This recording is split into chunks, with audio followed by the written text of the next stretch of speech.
You Are we know, showing both or just the one? Both. She's gonna be our Vanna I in a might minute. look passive. Not true. I know. Hi. I'm not passive either. Don't test me. Hi.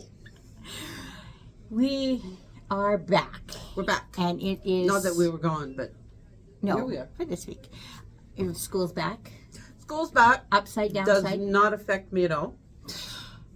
Yesterday I had Dr. Vancouver over an hour to get there. And then back. And then it just... Yes, it does add a little bit to my commute time. I think it takes 17 minutes now instead of like 13 Depends on or what 14. you have to go over. If you have to like deal with bridges and everything else. Yeah, I don't know. Highways and... I am so grateful to no longer have to commute across a bridge. Yeah. Yes. All right. So we got some fun stuff. Oh, yes, we do. So, what do you have over there? Okay, so we're back, but technically we weren't gone anywhere. Tom and Carrie were gone. Yes. They were down in Illinois, and so they have come back with ideas and information, and so More work we're for going us. to have that's true. We're going to have some upcoming events and things to get everybody excited about doing whatever it is you're into. We're going to have some of that coming up.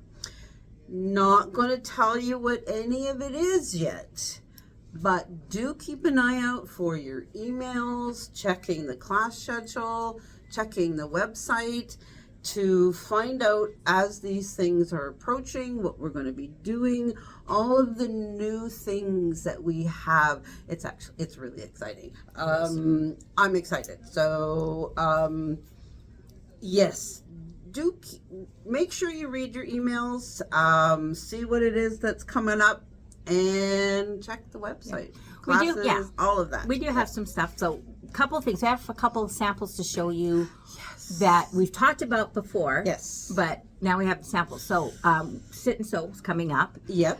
The Autumn Leaves beginner sewing class. The morning is full. Is full, and the afternoon is open. Yeah, so, but there's not a lot left No. there, so you want to get in there. Okay, so then there's the tree skirt behind me. So you've seen that sample.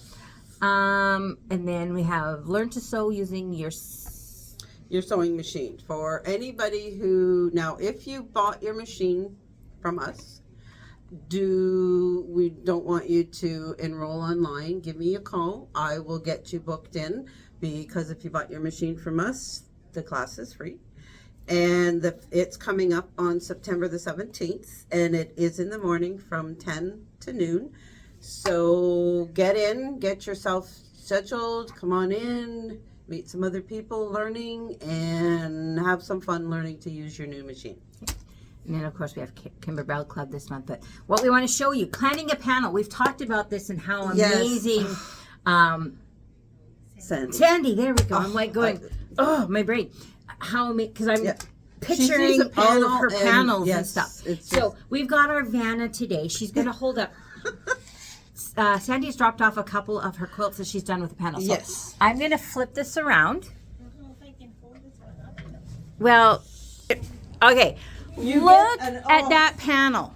Like, that is a panel and what she's done with it. Isn't it amazing? Like, look at that. You would never know that that was a panel if you didn't already see the panel. Okay, so we got that one. Stunning. It is amazing. All right. Hopefully I have this folded so it comes out right. Yeah. You do. Yeah. Look at this one. Like, isn't this amazing? Like, this is what she helps you to take and do.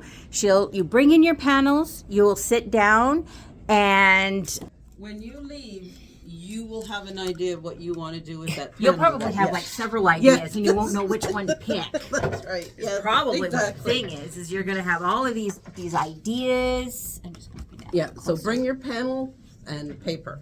Okay. And then I finished this one. Yes. So this one is a class in November. Yes, no, it is. October. October. I'm not sure. It's coming up, but not in September. So this is the one from Juju that is the Advent. So you want to take a quick peek real quick if you want to see what their picture looks like.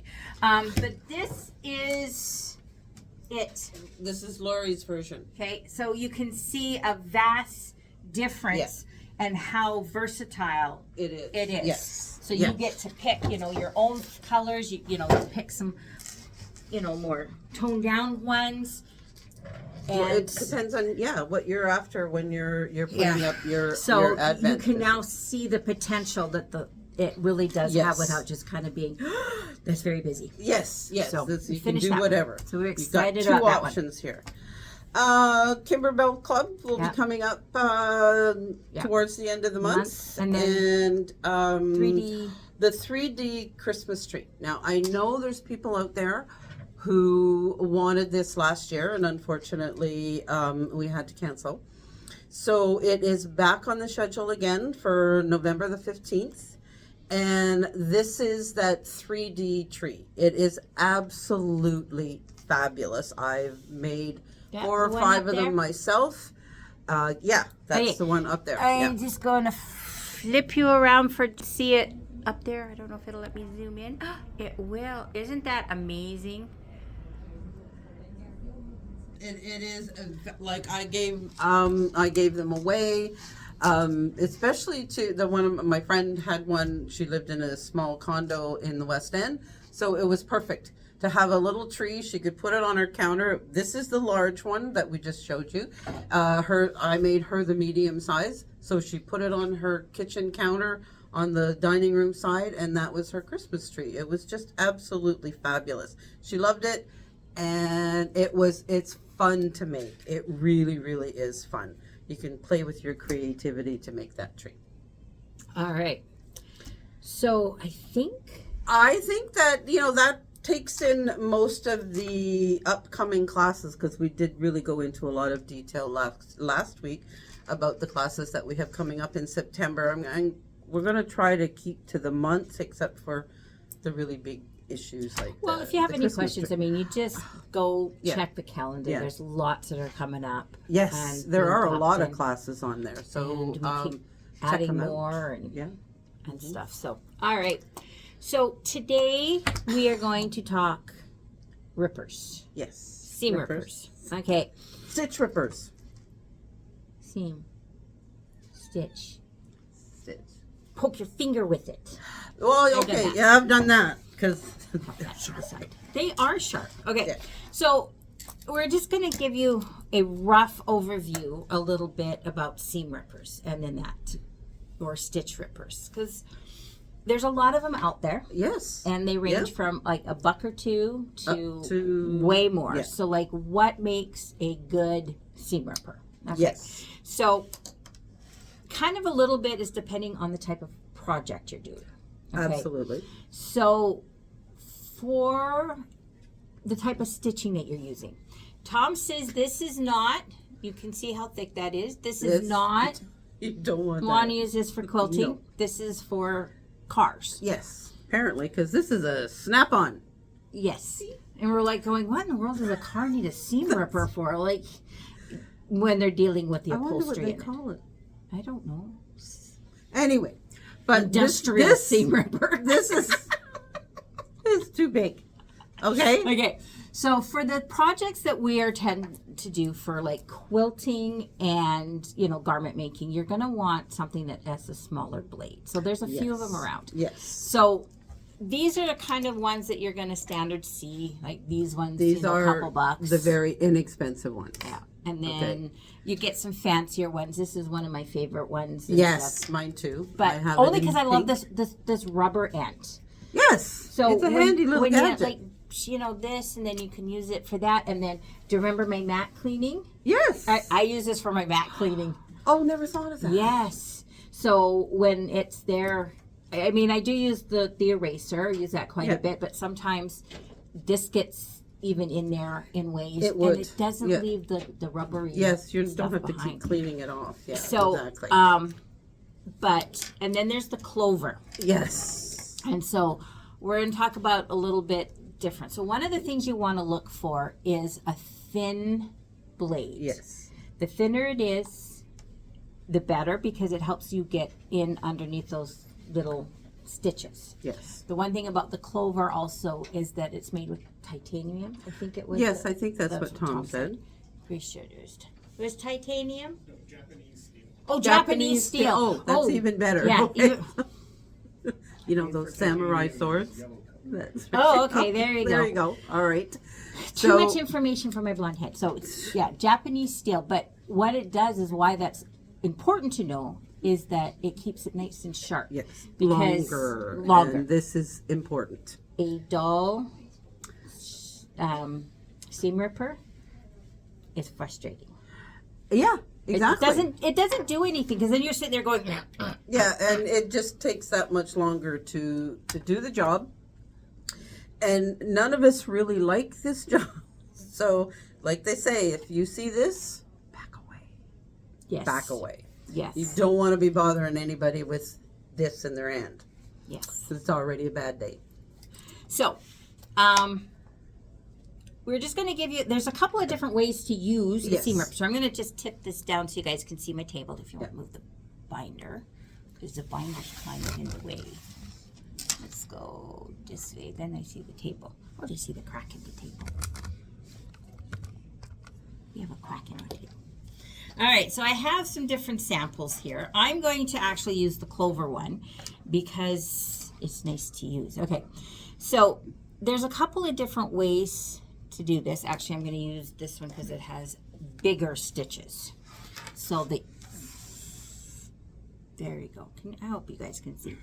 So there's a couple of different ways. So you want to take the pointy end and lift it, and you can use it just to pull the threads out and go along this way.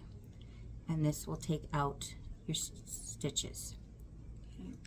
This is the slowest, the safest. The slowest and the safest, and it depends on the type of fabric that you have. Absolutely. So like if you're using like a lightweight or chiffon or whatever, this is probably what you want to take and do because you want to go, because Yeah, and you don't want to be pulling threads on something that lightweight chiffon, that type. You could actually start pulling your threads, and now you've just defeated the purpose of trying to fix the mistake you made. Yeah, so depending, or if you only need a few stitches out, you can do it this way, just pulling, lift, and then just stitching that out, or going down, a couple of stitches, and break that, break couple of stitches.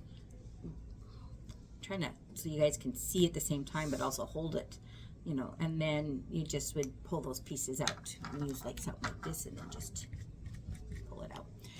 So there's that way. The other way is,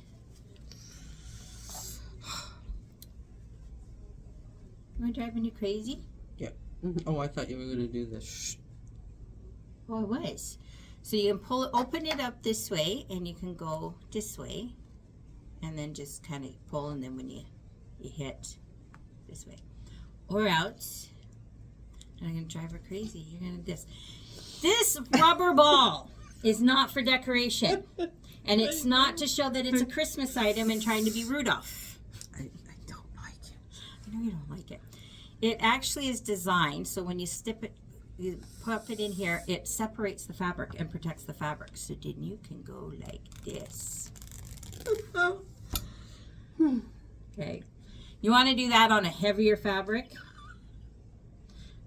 denim or whatever, but just the heavier, well-stabilized fabric, not chiffon. In front of me. Not chiffon. So then this way, okay, when you unpick a lot, right, you got to find your faster ways because that other way is just so not fun. I do need to add a little note here. I do need to say thank you to my, I'm going to tip this up so they can see the sincerity in my face. It's like I have some amazing coworkers. You're not supposed to laugh. I'm looking to heaven for a reason. I was experimenting, learning a new technique, and I screwed it up left, right, and center. And that's what I do. That's how I learn. I mess things up big time because then I learn the whys or whatever. But I did this one block, and I messed it up, and I couldn't figure out where the problem was. And so I said, screw it. And I didn't realize I had left it here because I brought it in for other brains to help me figure it out, and they're all just... What did you Sometimes do? it takes a while to They're clue into yeah. what went wrong. Yeah, they're all looking, and they're looking at me and they're going, oh. And so they just couldn't figure out how I managed to screw it up. Major blonde moment. But I had 2 coworkers who diligently took those pieces. One used one of these and unpicked the whole thing. And then another one sewed it back together the way it should have been. And I was not expecting that. And so, like, I tried redoing the thing, and I still screwed it up, but I got a better pattern this next screw up. There you go. Okay. And so I get to work, and they're like, we fixed this for you. And I'm like, because I wasn't going to unpick it, because as much as I like these things and I use them, I'm like, no, it wasn't worth it. And so I really do appreciate that. Just remember how much I appreciate that. Okay. All righty. All right. Back to the seam rippers. You know, where we have our touching moment. So there's that. Now, one of the things, why it's important about the clover that it stays nice and sharp is you need to have them sharp. I'm going to show you a difference between sharp and not sharp. Okay, this is my go-to. I've used it for years. I totally forgot I had a clover one, but I really like this one, and so this is the one I tend to use.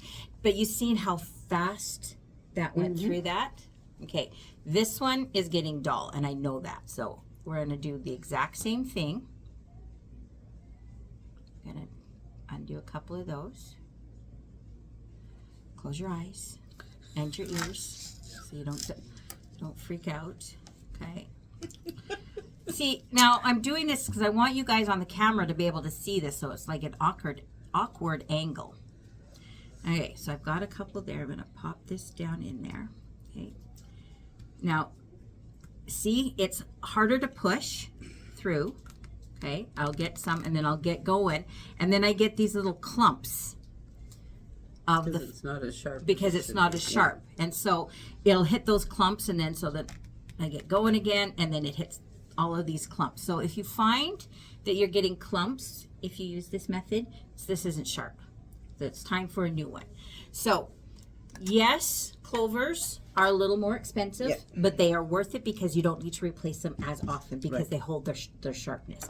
These are great. They have their sharpness for a while. They've got different things. I mean, I love this one. I will continue to use it. I mean, the one end is great. The other end, I think you need to take up automotive now. Kidding. Yeah. I like the heft of it. I do, and depending on what I'm doing, like if I'm doing jeans or something like this, I would do something, and with the I could use this. But for most of my quilting, that's why this end is, because I've had this for probably about 6-7 years. You know what? I think you're right. I think this is how long we've had these in the store. Yeah, they're harder to find now. But so, I mean, I'm going to keep it because I like this thing, but it's getting too dull. I'm back to my clover where I can just go. Okay, so she has her way of doing it, and I have mine. So she wants to have a contest. We do. I can tell you right now, she's going to win because you do that. Well, okay. I don't. So here's yours. Look at the size of the stitches she's given me and what she's got. And this is mine. And it's longer. Look at that. Can you say I've been set up? Well, no. It just, you said if I did tiny stitches, you were going to smack me on camera. So I lied. I'm not gonna. Oh, okay. All right. I'm not gonna cheat. So we got one. Same stitch length. You're messing with me. Okay, wait a minute. So go. Yes. Well, go. I know you're gonna win. Oh, this Not one's necessary. dull. Well, use the clover. Well, it's not mine. I think you. Well, we should be using the same equipment then, right? Yes. Okay, so she's done. I'm still doing my thing here. You know, and it just boils down to what you're working on, how long. I mean, if I've got a quilt where I've got lots of different things, there's no way I can do that. Zip. Hey, I've taken out embroidery stitches. Well, no, I'm just saying, like, if I've got lots of different pieces where I've got corners, there's no way you can do that. That is just I think real I have quick. more patience than you. Probably So there you because. go. So, for the most part, the way Deborah's doing it, that is probably the way you want to do most of your seams. Like, and pick them that way. See, and there's the perfect example See? of this. Yeah. See? So you just pop It that. just takes them off. So we're So, repurposing. yeah. There we go. For most of the time, yeah, you want to take and use that stitching Yes. out. Yeah. It works better. It's less likely to leave, holes. I mean, you got to be careful going that way because if you get it wrong, Well, you're I, gonna stab I've yourself. seen the seam ripped. Mm-hmm. Not that it ever happened to me. It's my story as well. Never happens to me. So yes, I never make a mistake. No, she just unpicks mine. I have more for you, actually. No. Do it once. Now you're going to be doing it forever. So, anyways, seam rippers. They are a necessary evil. I mean, a Yes. tool. You need them. I have a variety of them. I have them at all my machines because, hey, you know what? I do. I have one at my sewing machine, one at my embroidery machine. And they're ones that tend to be kind of the cheaper ones just because they're my, like if I'm doing embroidery and I've placement stitch and then I go to tack it down and something's not. So I'm only undoing a couple of stitches, then I'm just going to grab that really quick. The cheaper ones, yeah. Absolutely. But anytime I'm doing any serious seam rip, having to redo a whole bunch of stuff, it's I need to get myself one of these. It's a clover. Yeah. I got the ones that I use all the time. That's why this one is dull, and I've gone out and got the clover one as a replacement for it. So that, or anything that I need specific, like I need to be very careful with, it's my clover. Yeah, And all exactly. that kind of stuff.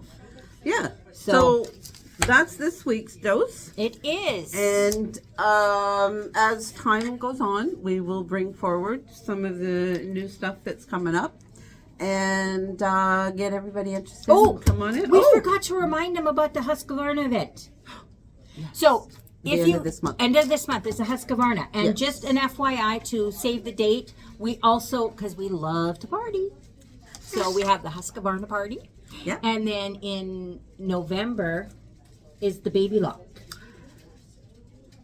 Yes, that's right. Yes. So you would have seen a couple of notices going up on Facebook. There's Yeah. one in Chilliwack. I don't remember the dates off the top of my head. No, neither But do I we'll right come, now. we'll come Yeah. closer. You can go check our Facebook feed and you'll see them there. You'll want to get registered for those ones. I don't have a lot of the information. I just know it's going to be a party because So we got the Husqvarna We're gonna have party. fun. We We're got gonna a baby lock. socialize. We're gonna. Baby lock party. We've got we've got other things, other parties coming up because we party. So No we're gonna have party? to- yeah. So we're gonna Y'all have are to too figure that out. young to remember that commercial with James Garner, the Polaroid camera, and she would go, "What? No party?"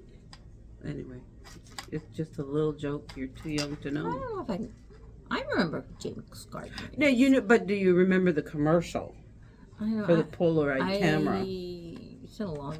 Yeah, I don't remember yesterday. I remember just about anything James Garner.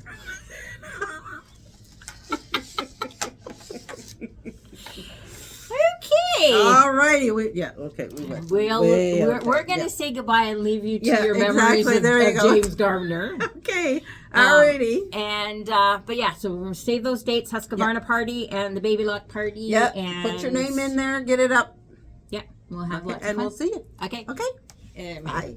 Stick.